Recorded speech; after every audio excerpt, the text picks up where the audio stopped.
Right. Well, our first session this afternoon is titled Feeling Treasured, a case study of artful storytelling with older adults.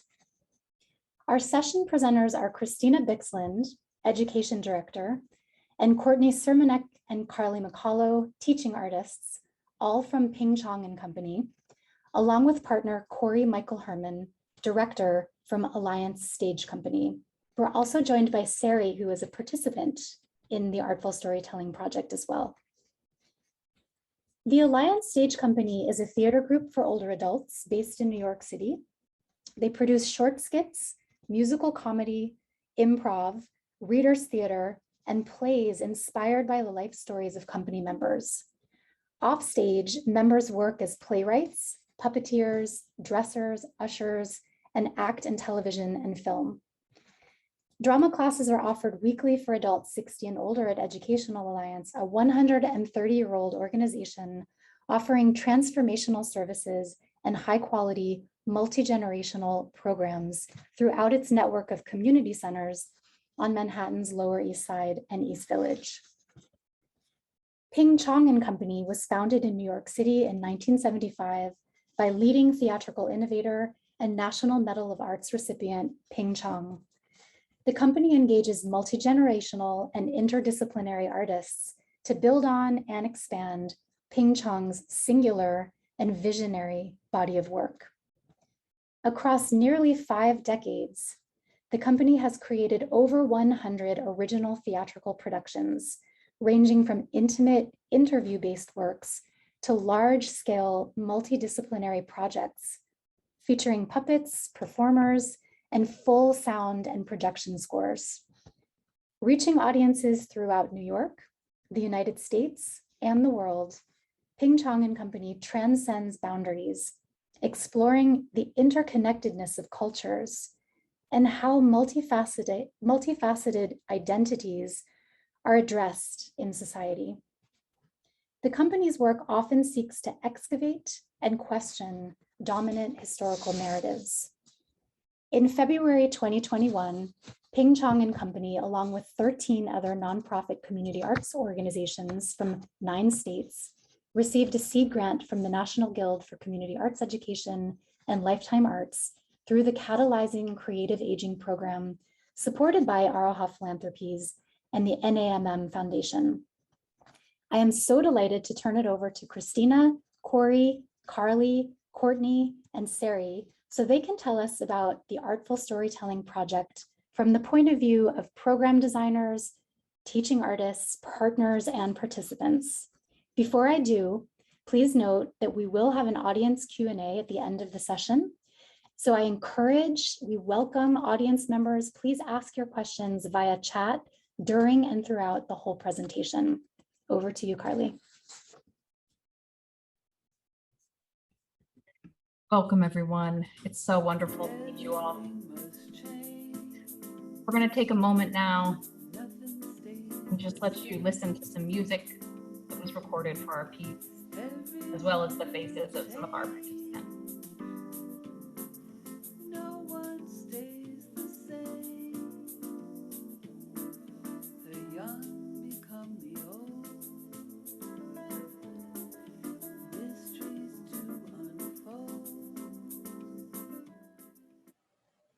Thank you.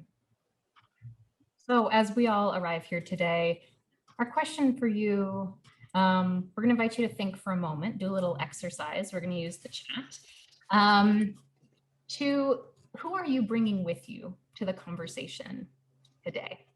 We're going to ask you to just think for a moment and come up with one name of someone who instilled the value of creative aging in you, or who taught you to love the stories that elders share, or any of the above. So just take a moment and think of the name of a person. It could be their name, it could be who they were in your life, the role they had. And then we're going to ask you to put that in the chat with the, yes, I am starting to see things.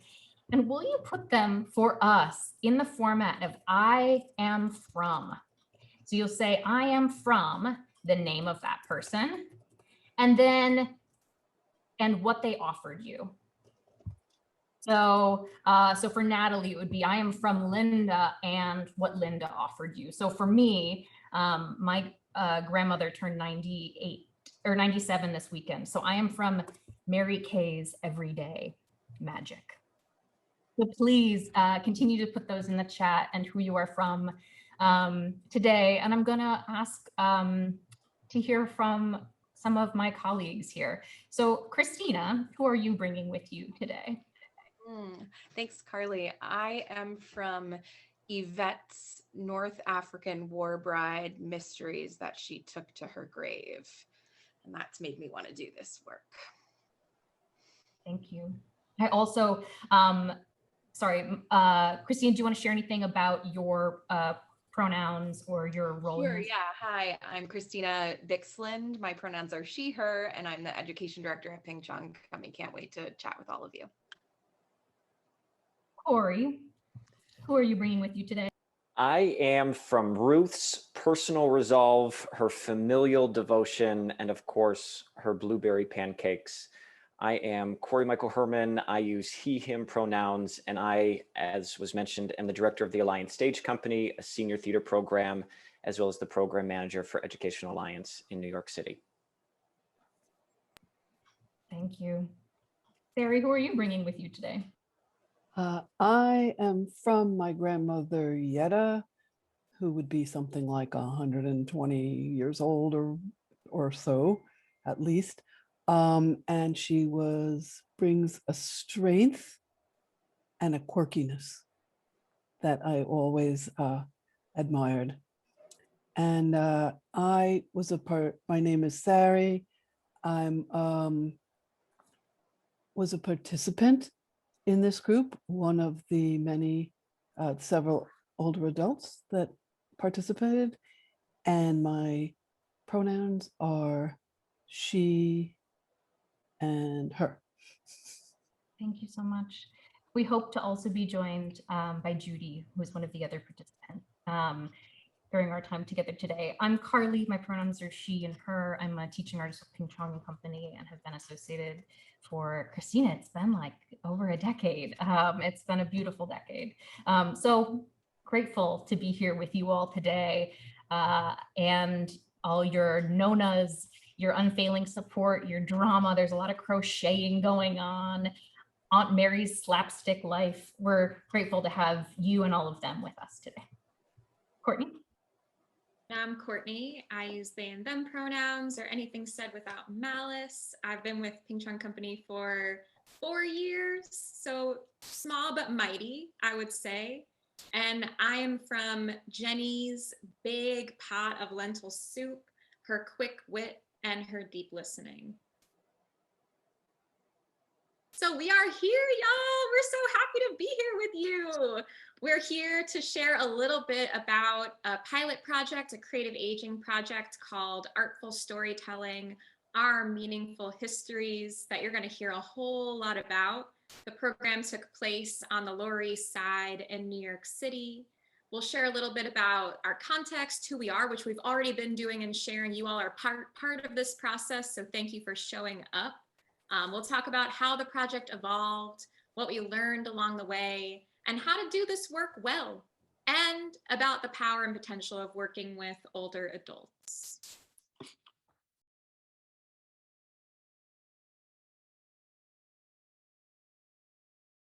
Hi, everyone. I want to thank Susan for that wonderful introduction, which leaves me needing to say very little here about Ping Chong Company. Thank you, Susan. But again, I'm the education director for Ping Chong Company, and I'm sure many of you are familiar with Ping, as Susan said, a leading theatrical innovator and National Medal of Arts recipient. But I just want to give you a little context on who we are as a company. We're based in the East Village. Our offices live in the La Mama Studios, and La Mama has been a real hub and cradle for us and our work. We don't have our own theater space, so everything we do in partnership with other theatrical organizations or social service organizations. And we produce theatrical works that address the important cultural and civic issues of our time. And that does, as Susan said, often include kind of excavating histories to reframe and retell them from the perspectives of those whose voices were silenced or oppressed or otherwise not given the microphone.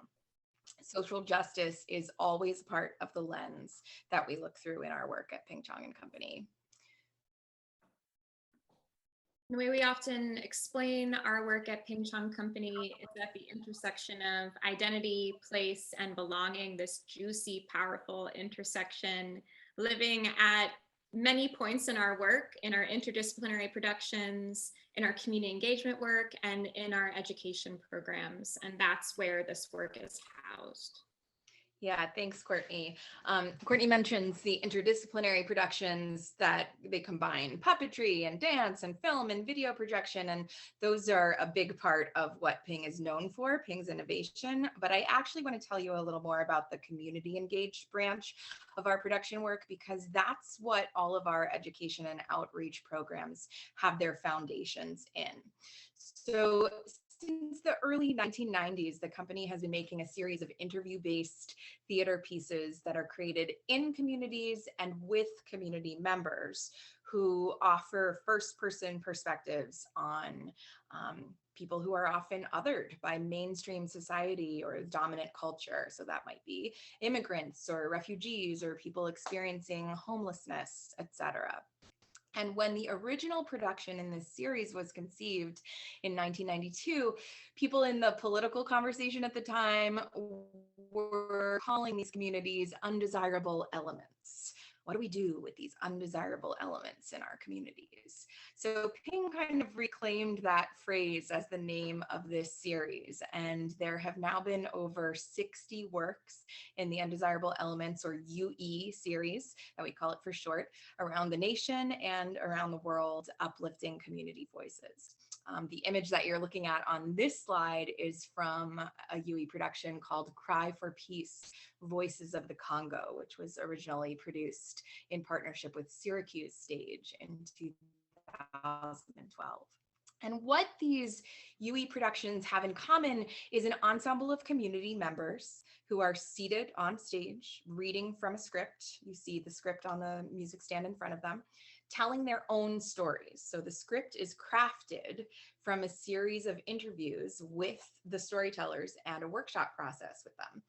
And ultimately, the voices of real people are elevated.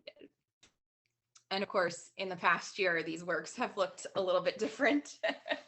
This is a still that you're seeing from a production we made this year with New Jersey's Luna Stage, centered on the people of Orange, New Jersey. It was called 2.2 Square Miles of Soul, Voices of Orange, a virtual UE production. And Orange is a community that has historically been disinvested in and grossly mischaracterized. So this was an opportunity to uplift voices from that community. There were 6 in the show that we are only seeing 4 pictured right here. But live or virtual, the principles that undergird UE remain the same. Real people telling their own stories in service of building bridges of understanding, especially when folks feel othered. So Carly's gonna share a little bit about how that plays into our arts education programs. I sure am. So we saw this sense of feeling othered in so many of the communities that we were working with, and feeling unseen and unheard, unfortunately, is not limited to adults. It's very true for young people. And so we adapted the Undesirable Elements into a school program that we call Secret Histories. And we use it in elementary, middle, and high schools, because everybody has a story, and it's a story worth telling. Sometimes we don't even know how special our stories are. So we have done this work in New York City schools. And what's so cool when it happens in schools is it really uplifts student voice. inside the classroom, and it builds their confidence in the power of using their own voices and telling their own stories. It also, of course, introduces theater skills and allows for some creative expression and some joy. And at the end, we find that it really ends up building a different type of community in that classroom and among the differences that might otherwise divide a group of young people. So 5 years ago, Christina and I started to talk and thinking there is another community that we could serve that really needs some connection, some understanding, and has a deep well of stories to share. So we thought that they might also benefit from expressing themselves creatively. Which brings us to creative aging, which is why we're all here today. Like Carly said, we realized that we were making the same mistake as have many arts and culture organizations, and leaving older adults out of our education initiatives, which were just focused on youth. Community elders, I want to give credit where credit's due. Elders were sometimes a part of UE productions, Undesirable Element productions, depending on the community being centered. And as many nonprofits do, we look to older adults to turn out as patrons, as audience for support, donations, but we really weren't thinking deeply about how to use the tools and the strengths of our art forms, our methodology, and our infrastructure to make older adults' lives better. And as I'm sure most of you know, the population is changing. People are living longer and healthier lives. In less than a decade now, they say 20% of the US population will be over age 65. And Cory had an interesting thought connected to that point. Cory, you want to dive in with that? Yes, thanks, Christina. It's really fascinating, and really why this from the onset was such a great partnership. But the average US life expectancy has increased from 68 years old in 1960 to just shy of 80 years old as of 2017. And as the baby boomers age, the largest population within the 60 plus community is going to be 60 to 65. That's statistically. And so what we're seeing at Education Alliance is that this group wants to stay active. They don't want to retire. Reports show that they are enthusiastic to really write their next chapter. And we're seeing folks who want to take on new challenges. We're seeing people who want to learn new skills, and we're seeing people who want to revisit old pastimes that they've had to put on a shelf, as life went on. Thanks, Christina. Yeah, so that's the future. This is the changing face of our population. And we began thinking about our existing methodology of interview and group process-based theatrical storytelling, which is what we do. That's our work, begun as UE and adapted for use in schools. And we realized it was really very applicable to doing meaningful work with older adults who have a wealth of powerful stories to share. And that community are as much in need of connection, community, mastery, purpose, all of those senses that lead to happiness as sixth graders are. Like, why are we leaving them out? So we began looking for some training. We really needed some background, some funding, and some support. So that brought us to the National Guild and to Lifetime Arts and the Catalyzing Creative Aging program. I imagine most of you know these organizations, but in case not, I just want to give you the tiniest bit of context that the National Guild of Community Arts Education is an organization that serves the arts ed field. They have an annual conference and a lot of other professional development opportunities. And in 2019, we applied to their Catalyzing Creative Aging program, which was presented in partnership with Lifetime Arts. Lifetime Arts are national leaders in creative aging program development, and I believe they presented at this conference. So you may have met their education director, Annie Montgomery, and members of their team. This program that they worked on together, the Catalyzing Creative Aging program, was designed to help establish new creative aging programs at nonprofit arts and education organizations nationwide.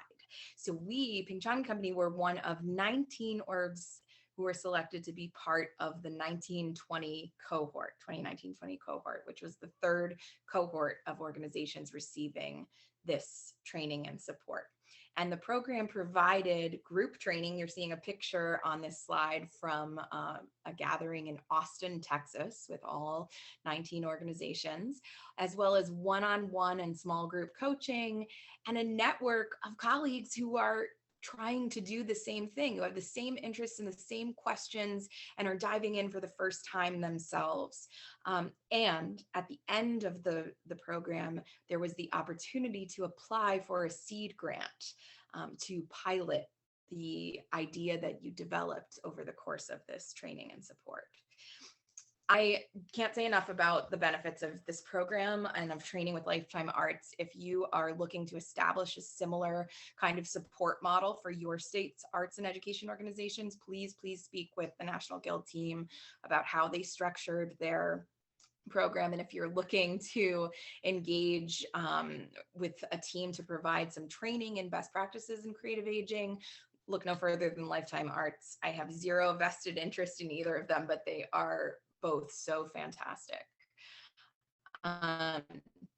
And this opportunity, this intensive and this training and support helped us to establish and refine our own intentions and approach and define what we hope to learn from trying out some creative aging work, which for us was how to deepen our company's connection to local elders, how to adapt the work that we were doing, our methodology, to gather and preserve and amplify the amazing generational wisdom that's out there. Which of our approaches would be successful in holding space for creative expression and create joy and a sense of belonging, but also honor older adults' unique needs and unique selves.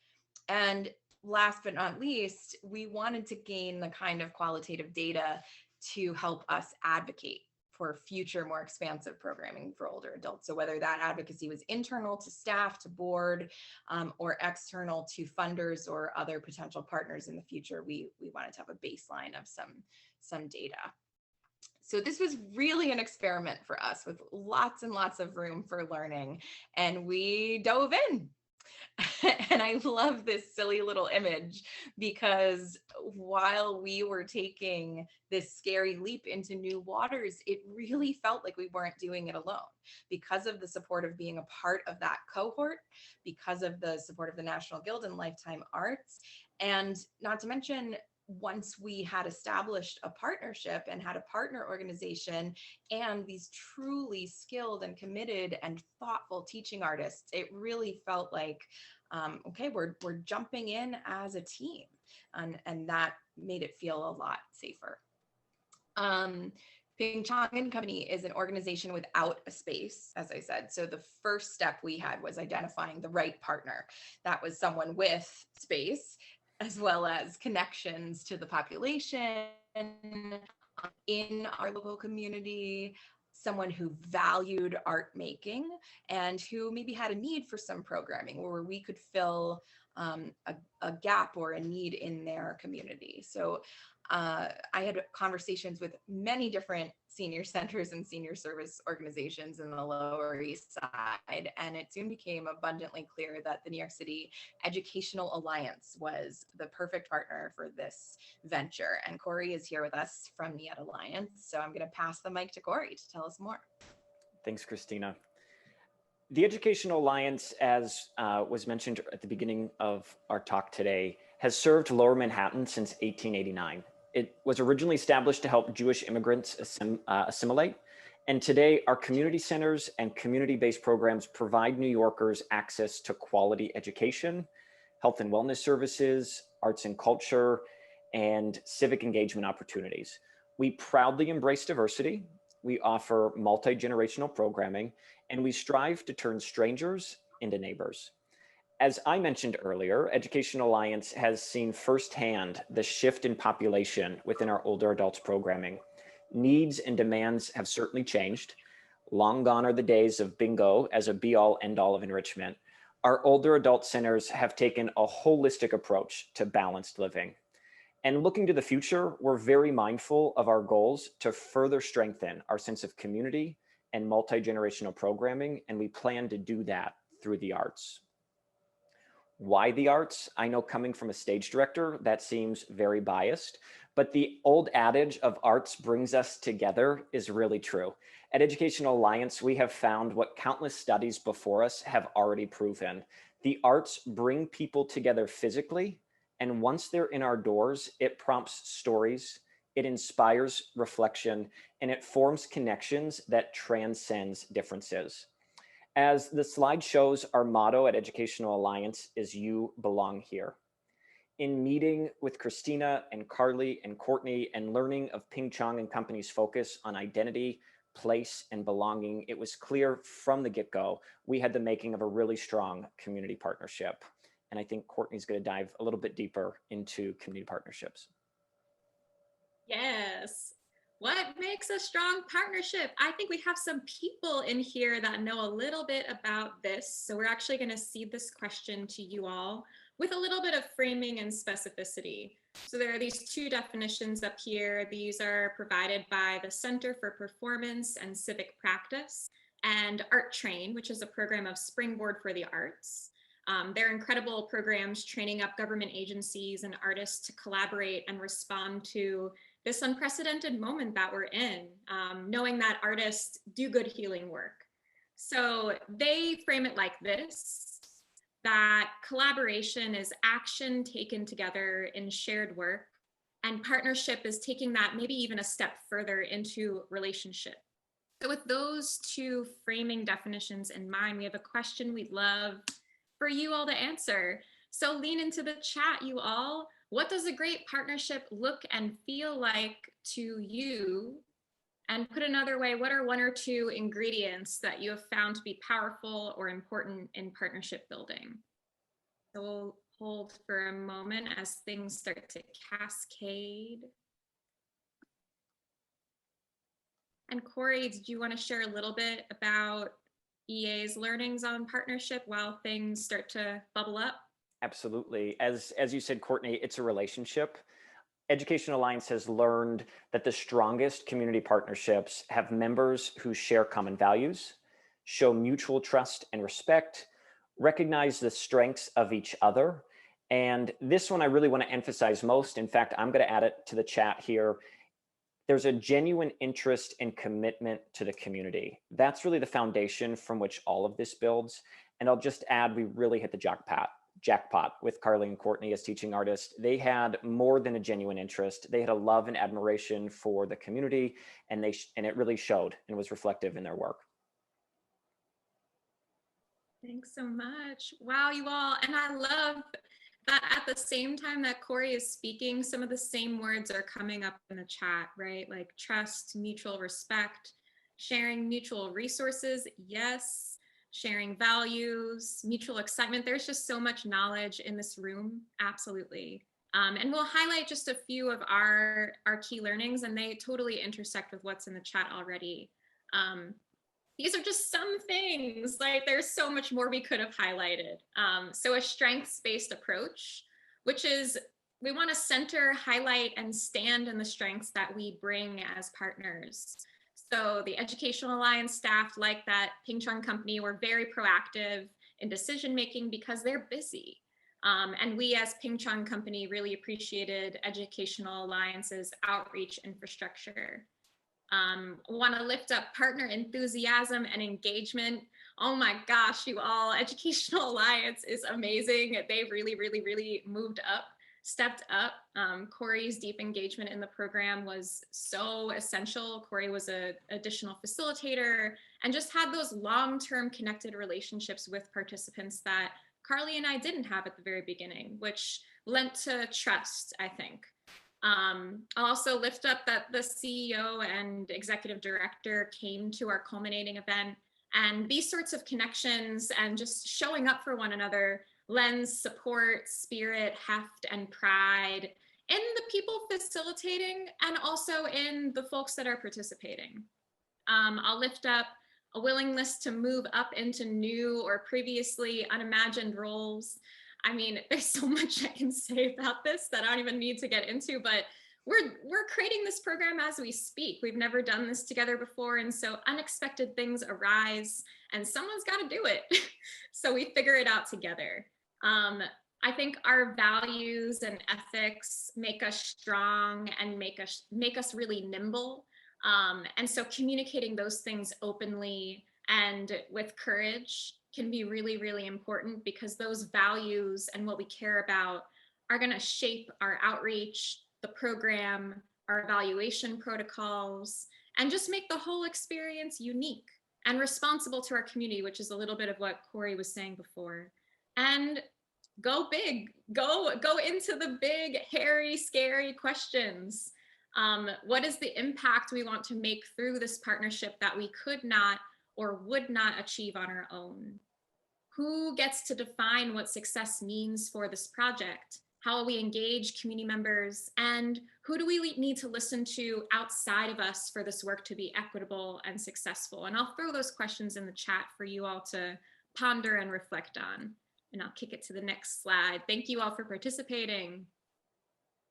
So by now you're probably going, okay, well, what the heck did they do? So this is what we did. We offered a theatrical storytelling workshop series, 8 sessions weekly for about 90 minutes apiece. We did Saturday mornings at no cost. Participants needed to be 55 and up. And we knew that we would have some sort of culminating event, but we were going to co-create what that exactly meant with the participants. So this was our plan, and this is what happened. So COVID hit. We're talking about the East Village, the Lower East Side of Manhattan. New York City obviously being one of the first cities that was really impacted in March 2020. So we were told to stay home to flatten the curve. And that changed things. So we revamped the plans. We figured it out and we got to work. We hosted 2 taster workshops on Zoom. One was just to see how the work would be received, and we saw that there was interest and engagement. And then the second one was to generate interest once our plans and approach were really clear. And here we have a screen cap from the first taster workshop with some community members from Saras Center. I'll kick it to the next slide. So there was a silver lining in all of this. The crisis really did yield opportunity. And I want to preface this with Education Alliance has long been proud of our internal offerings. Our organization has 3 older adult program sites seen here on the slide. We have the Weinberg Center, which is housed in our flagship Manny Cantor building, the Saras Center, and Co-op Village Newark. Traditionally, these 3 sites work independent of each other with little to no overlap in programming. The initial plan was for our teaching artist from Chong to only work with members who attend the Saras Center. That was the space that we had designated. And for those of you may be familiar with Manhattan, we're located on 12th Street between 1st and 2nd. And from what I understand, that's only about 9 blocks from Chong and Company's offices. So it was a great match there. But however, as we're talking, when COVID closures went into effect, our already short-staffed older adult departments went into emergency response mode, spreading ourselves even thinner. I can't see our audience here today, but I can feel the heads nodding. I think everybody, and no matter where you were at, kind of went through the same thing. It was all hands on deck, making calls, accounting for the welfare and safety of our members, caring for those with medical needs, as well as those who relied on us for meals. And simultaneous with all of that, we shifted all of our education and enrichment program to a virtual platform. And that shift was easier for some than others. I will admit, I'd also like to share, imagine if you can, that we had one member quarantining in her New York City apartment in the year 2020 with nothing more than a rotary telephone. So the shift to virtual programming brought new opportunity to broaden not only our members' offerings, but also the offerings to all members throughout all 3 sites, maximizing our understaffed efforts. So honestly, this creative partnership, as I said, could not have come at a better time. It really broke down the silos of the 3 locations. It connected a community that was temporarily spread out. We had members quarantining across multiple states, and it proved the value of hybrid programming and what it provides to the homebound, and how this has potential to increase accessibility to classes and programs long-term for years to come. So a little peek into our process. I'll preface it with just a little bit of understanding about what we did. So each workshop, we offered icebreakers and exercises rooted in improv and writing that explored identity, place, and belonging. We intentionally selected exercises that could be built upon and incorporated into the final sharing because it was a short process, 8 workshops or 7. Was it 7? Maybe it was 7 or 8. And that was all based on shared interest. Nice, Sarah. That was based on shared interest, group interest in particular from our participants. We didn't come into the process with a prescriptive idea of what our final sharing would look like, and this was intentional. The group ultimately decided to do a live script reading, but that process for selecting it was consensus-based, rooted in ensemble building, which sees each person's voice and perspective as central and needed. So creating the script, we were really responsive to each person's needs. Some learners shared their finished pieces with us by email. Other people spoke them verbally, with Carly and I serving as transcribers. We also incorporated themes that came up organically during conversation. So the resulting script featured original music by Sari, which you heard in the beginning. And it had these really poignant themes that really came up throughout the course of our group, which are place, change, empathy, care, womanhood, and aging. So instead of screening a selection of the final performance, which we'll provide a link to, we want to give you a peek into our process, which feels really just in line with our ethics as a theater company. So this is a recording from our 5th session together. So we were still pretty fresh.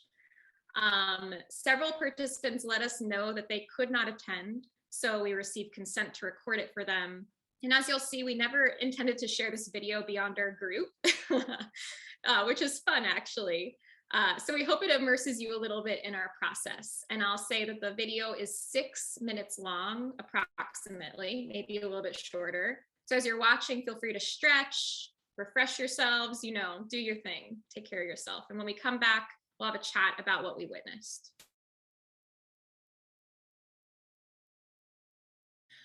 Okay, so we had our session last Saturday, and Courtney was super duper inspired. I got really inspired because I was transcribing or starting to transcribe our Many Whose I Am breakout room.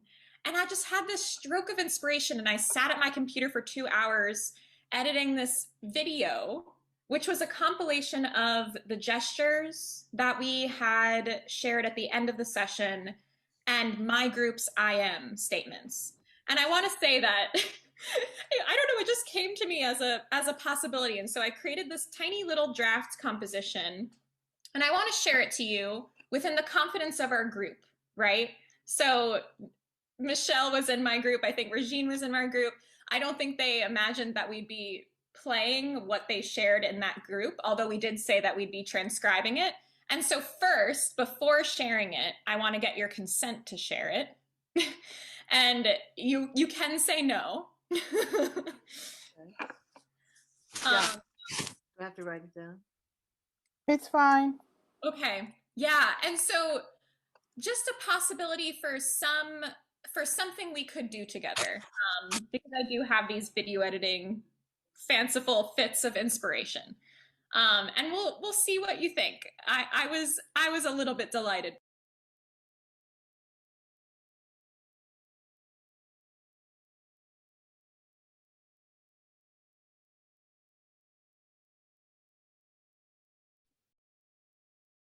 So we're shifting here into I am next. a single woman, but in Greek you say "Είμαι ελεύθερη," meaning I am free, which I am.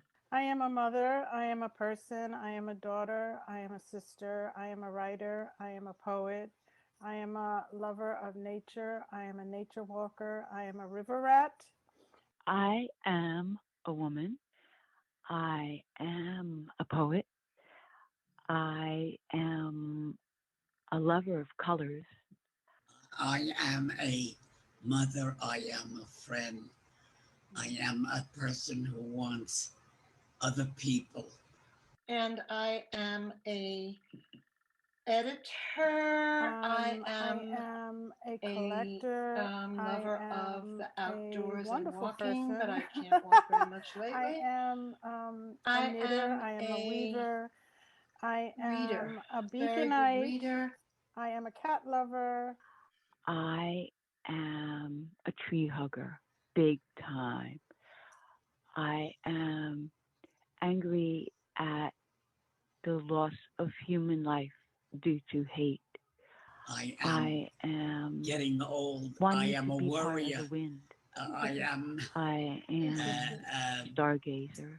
I am a person who tries to be true and honest to my friends. I am very big reader. Getting older and trying hard to keep up with what's going on. I am doing the best organizer. I can. I am a lover of everyone's poems. I am feeling pretty good right now. I am working on my own research.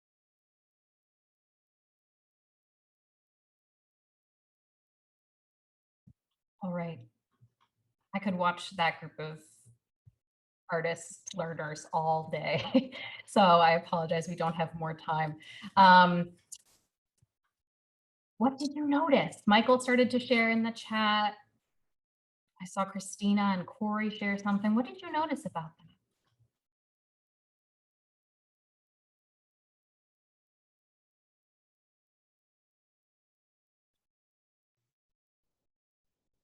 I see Cory, Michael, yeah, there really was a sense of being in the same room and it being very non-hierarchical. That was both really important to us as a company, and it's something that the learners deserved.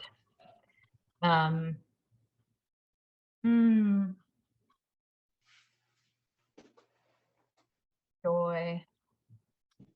Just how powerful vocal timbre is.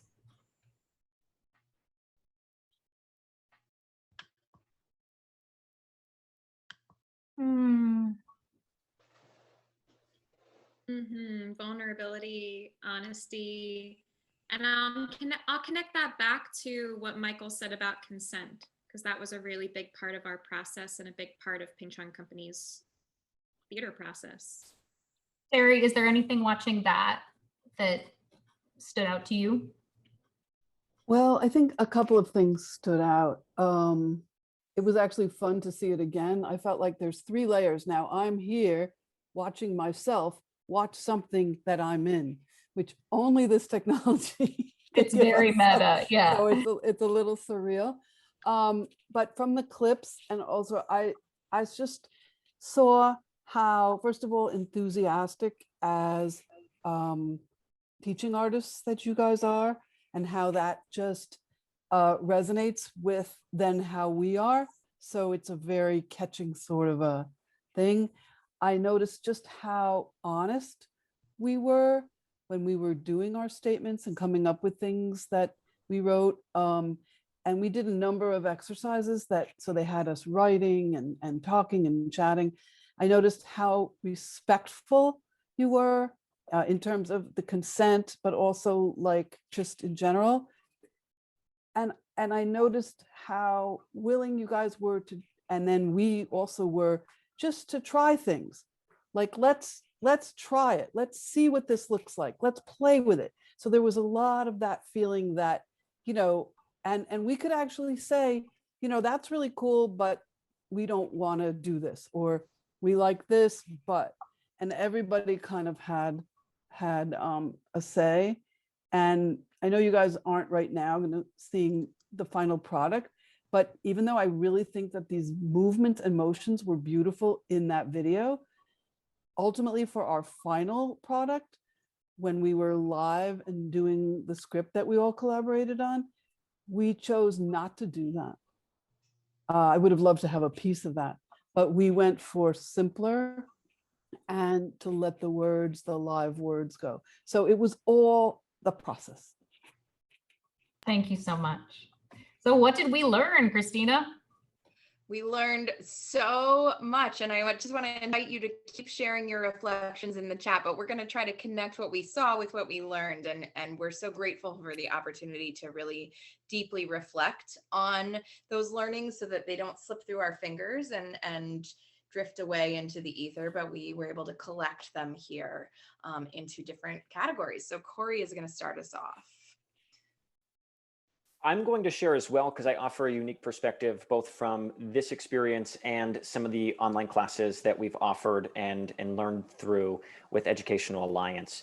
I think first and foremost, if we can all think back, I know we don't want to, but to March 2020, the anxiety that we all had at that time. And not more so, but definitely it was prevalent within our older adult learners. Not everybody was used to using a computer on a daily basis. They were not tech savvy. That's not to say everyone wasn't tech savvy, but there were a large group that was not tech savvy. They were not using computers day to day. And it's hard to be a beginner at any age, especially when you've managed to get by without for so long. But it quickly became a necessity. And I have to hand it to our members. In fact, our class attendance across the board actually increased in all of our programs. And we heard some great feedback about how these new skills that they were learning to access, just to simply access the class, they were able to apply to other points of life. They were able to make family calls to folks long distance and around the world. They were able to attend holidays and dinners and graduations for their grandkids. And to be honest, what we learned most was that we learned through this type of feedback. Our members had a lot of very strong opinions prior to the pandemic, and that only carried through in our virtual learning. They were very vocal about what worked for them and what didn't work for them. And this is very true for our session with Ping Chong as well. They told us what they wanted to explore more of. They told us what they did not want to repeat. I think I speak for all of us here on the call when I say that we were pleasantly surprised with the ownership the members took within the creative process. They felt empowered, and I saw that word in the chat, which made me smile because it's very true. They were eager to collaborate. They were eager to connect. And truly, they self-guided much of the creative process. It was beautiful for me, from my perspective, to be able to watch the Ping Chong process unvolve because I was new to it. I was new like the members. And I had the privilege of kind of being a fly on the wall to facilitate as needed. But as I sat there and was able to watch the teaching artists create a safe space and a strong bond of community, I also watched as the members shared very personal stories. And because of that, there was a unique sensitivity that developed in our process and in our work. That sensitivity came around the fact that they didn't want to upstage one another. And what I mean by that is, as Courtney and Christina and Carly have explained, they elevate and bring stories of other people to life. And sometimes that involves other actors reading other people's personal words and their stories. And in this case, our members wanted to make sure, and this is what I thought was interesting, it wasn't that they didn't want to read other people's work. They wanted to make sure that the person who said it got the moment in the spotlight, so to speak. So that was really powerful to see. They were really safeguarding each other. And finally, and I think this is worth mentioning, we were truly an intergenerational project. Our participants aged in range from 60 to 98. And we had millennial teaching artists. So it was a great range and a great group. And with that, I'm going to pass it back to Christina. Christina, you're still on mute. Thanks. Still learning all this time later that we've been on Zoom. We learned so much about adapting our curriculum, which was initially going into it, it seemed like that would be a really big mountain to climb. And we were surprised by how little change was needed. Our work is very prompt-based, which is naturally student-driven and open-ended. And one of the key tenets of doing good arts work with older adults is making sure to build social connection into the art making, which was already a part of our value system at Ping Chong Company and our existing approach. Art skill building and social engagement always go hand in hand for us. So it wasn't as big a lift to overhaul a curriculum as we had expected. I think another big thing that we've all learned is that there is no one boilerplate approach. If you've met one older adult, you have met one older adult. There is no generalization. There is a strong need to be responsive to the individual student and the individual participant's interests. I mentioned earlier about the strong sense of ownership that there was within members in their storytelling, and that also extended into how the members participated. As both Courtney and Carly have mentioned, there were some that were very loyal to the written story. There were others that just wanted to verbalize their storytelling and it was transposed for them. So opposed to pushing for uniformity, which I think we sometimes see in programming, we really learned to lean into that and to elevate that. We also experienced a lot of challenges when it came to movement and expression. Again, as a theater artist, we are used to moving around and filling a space on stage, to projecting to the back of the room. And all of a sudden, our movement and our expression and our mobility was limited on Zoom. Shoulders up, only so much space. So everyone had a different comfort level with exploring how to use that space, how to manipulate that space when we joined the virtual platforms. And this was just another example of how we learned as we went and how everyone really embraced to meet each other where they were at. And I'm going to say from a teaching artist to the participant perspective, but also participant to participant. Courtney? Yeah, so we won't elaborate on these too much because I know we want to move to Q&A, but the small workshop size was really supportive on multiple levels. And also just this idea of sensitivity to memory. So I come from Time Slip's creative storytelling training, and they say that creative storytelling is replacing the pressure to remember with the freedom to imagine. And so balancing that with wanting to share story. And I'll kick it to Carly. So as someone who's done a lot of storytelling working with other organizations, one thing that ended up coming up in this series, which was different, was the size of the stories we ended up telling were just sort of everyday stories. They weren't these monumental moments in people's life, these life-changing events. And often Undesirable Elements and Secret Histories projects are about those stories. And these were stories about the small pieces of life. We also wanted to be sensitive to memory. And so we were trying to relieve any pressure to remember far into the past. And that was something that Courtney had learned from Time Slip's creative storytelling. Moving along swiftly here, we called folks when they weren't on by about 10:35. And so Christina actually on a Saturday morning, and she has a family, would get on the horn and call anyone who wasn't present. And it made a huge difference because it gave people the understanding that they are needed here. And our mantra was always, I am needed here. And so participants, we hoped, felt noticed when they were missing. And that was a part of feeling treasured. We did some one-on-one coaching on the phone just to really be able to check in with the individuals without the pressure of needing to be polite in a group. We had a pretty high teaching artist to learner ratio, which allowed us to really develop more meaningful relationships, even in a very small time frame. And Cory was present for all the sessions. And so while many of the participants hadn't been in Cory's drama class before, there were, between Sari, who is well known, and Cory, people had a very known presence in the room. And then Courtney and I were the sort of new faces. We also navigated conflict, triggers, and trauma. And so that is one thing, is that these women have lived huge and powerful lives, and that sometimes even a simple thing like we did an activity with a candle really triggered some traumatic experiences for people around fire.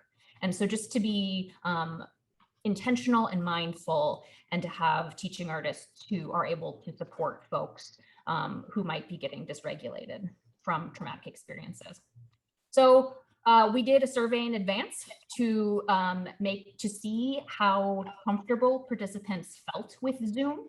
I suspect if we gave that same survey now, more people would feel comfortable, but we wanted to get a sense as to who might need a little bit of extra support. And by the end, the 98-year-old was troubleshooting her own computer. So there was really very little to be done there.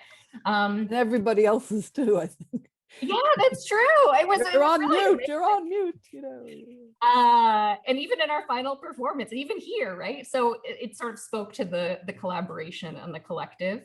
As a born in the Midwesterner, sometimes asking direct questions is not my specialty, but because we can't really read all the nonverbals or know what people are going through, Courtney and I needed to ask really clear questions to participants in this format.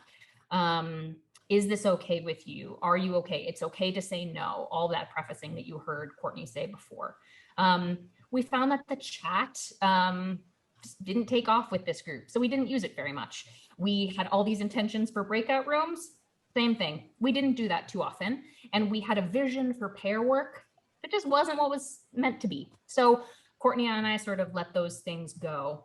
And having co-facilitators meant that when someone needed tech support or someone was having an emotional experience, that one of us, including Cory, could be devoted to them and support them through that piece. So sustainability is key.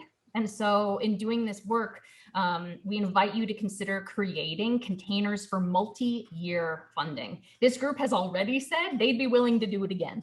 So if we only have it as a one-off opportunity, not only are we missing out to hear from them again, but we're also missing the opportunity for them to support another cohort of learners through this process. So we can build on those successes and connections. And the use of qualitative metrics, this is a storytelling workshop after all. Stories can translate and inspire in ways that sometimes quantitative data just can't. So we did want to just flash briefly some of our outcomes and qualitative successes. If you send an email to Christina, she'd be happy to share these with you. But green is the most impact.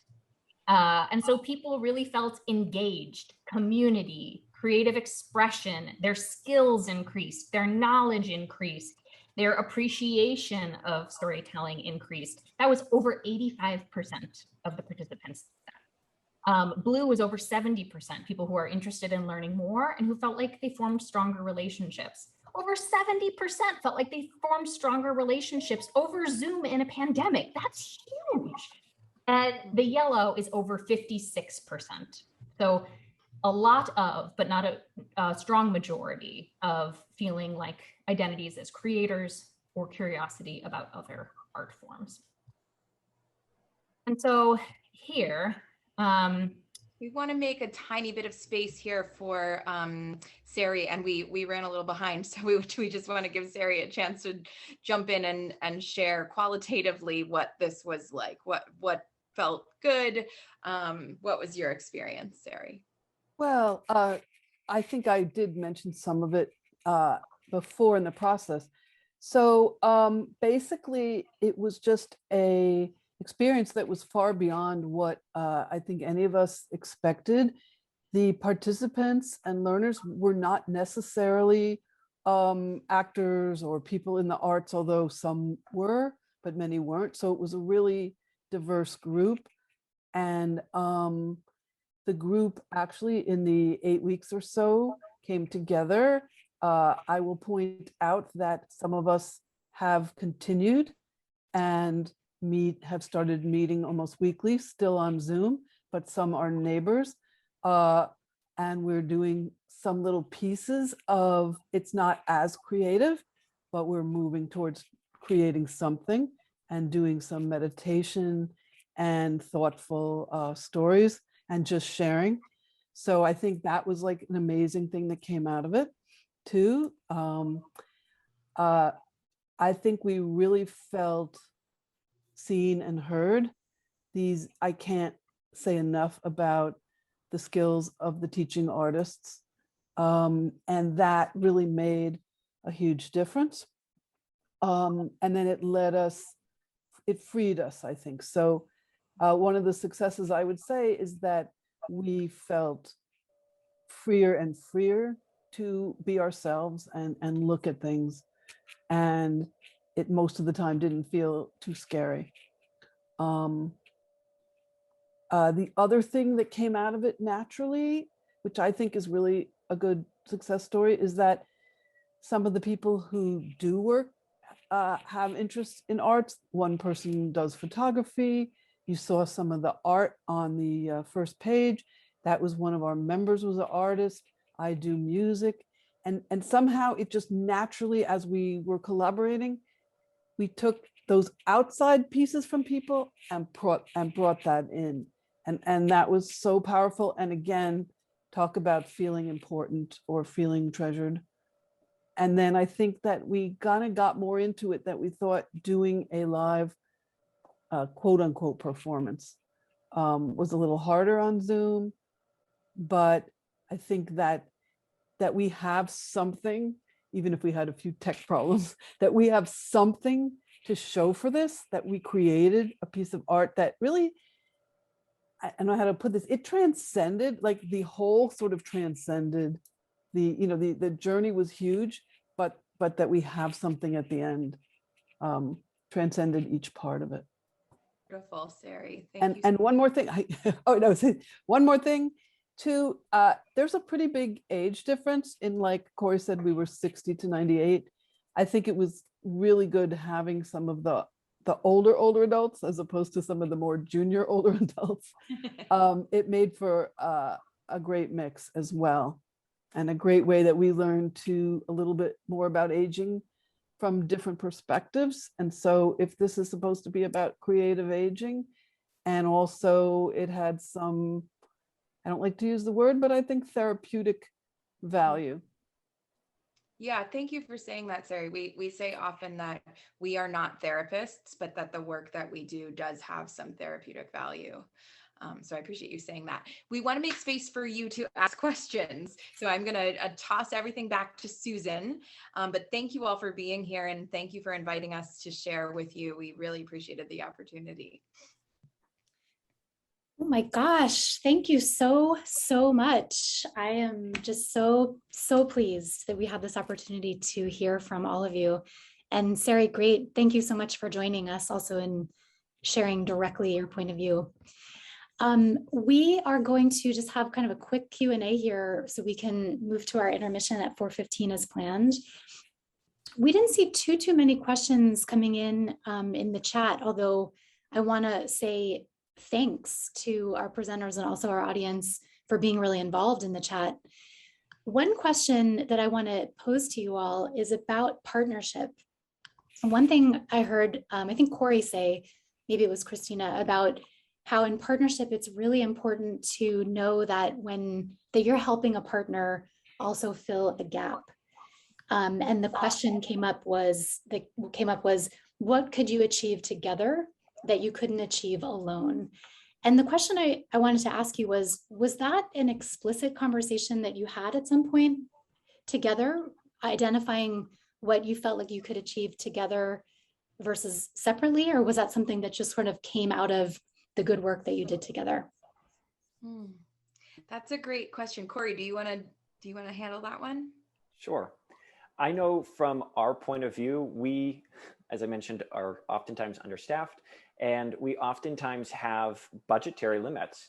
And so with that, we know and can identify needs within our population and things that we want to continue to offer them. And frankly, again, feedback, what we know they want.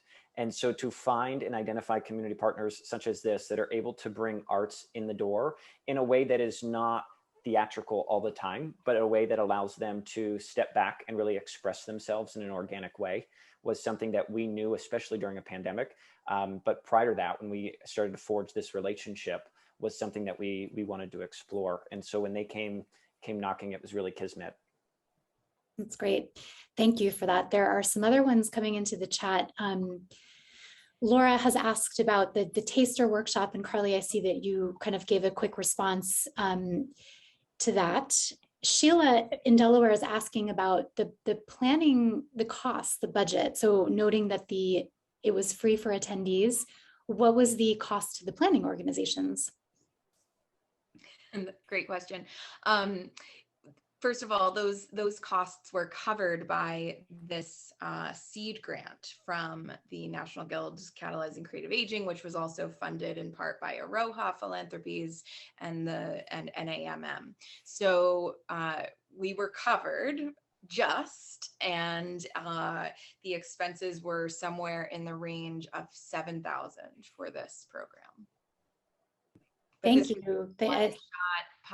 Pilot adventure. So like Carly said earlier, I just want to encourage those of you who are creating the containers for funding to think about multi-year grants, because I really think it's important that there be more than one, there be something that we're moving towards. So now we, meaning Ed Alliance and Ping Chong and Company, are working together to kind of figure out how do we make this work moving forward, because we don't want to drop it.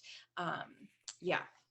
Christina, that's such an important point, and this is the right audience to make that point for. So thanks for bringing that forward. Absolutely. One other question here, and I think we'll make this the last one, although I do want to note that Bonnie is sharing in the chat the book Age on Stage, Life Writing Your Monologue as a resource. So thanks for that, Bonnie. But the last question that we'd like to hear you answer from Laura Green is how you engaged older participants around planning the creative process. How did that unfold? Carly and Courtney, go for this one. I was going to pass it to Sari. Sari, how did you feel like you were engaged? I think that it wasn't something that they had to do as some separate thing, like here we are planning what we're going to do. We kind of dove in. They dove us in, gave us some prompts, gave us some conversation, some things to talk about. And then over time, we gradually would look at what could this look like, or what might that look like? So it was really integrated and felt natural as we got together. Does that make sense as what you leaders were trying to do? I mean, you teachers, artists, teaching artists.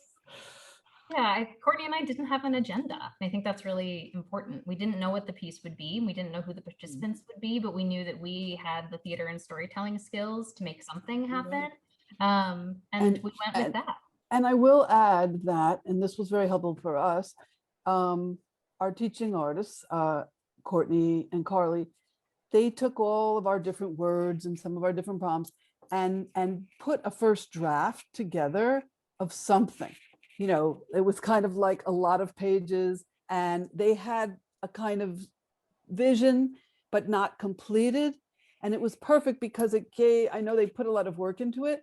Then they presented it to us, and then we started going. They hated it. In short, they hated it. Like not really, at all. like hated No, it. no, we didn't hate it. That wasn't it. But we had ideas, and we ended up realizing that it was, it was too long, but we then all helped shape it.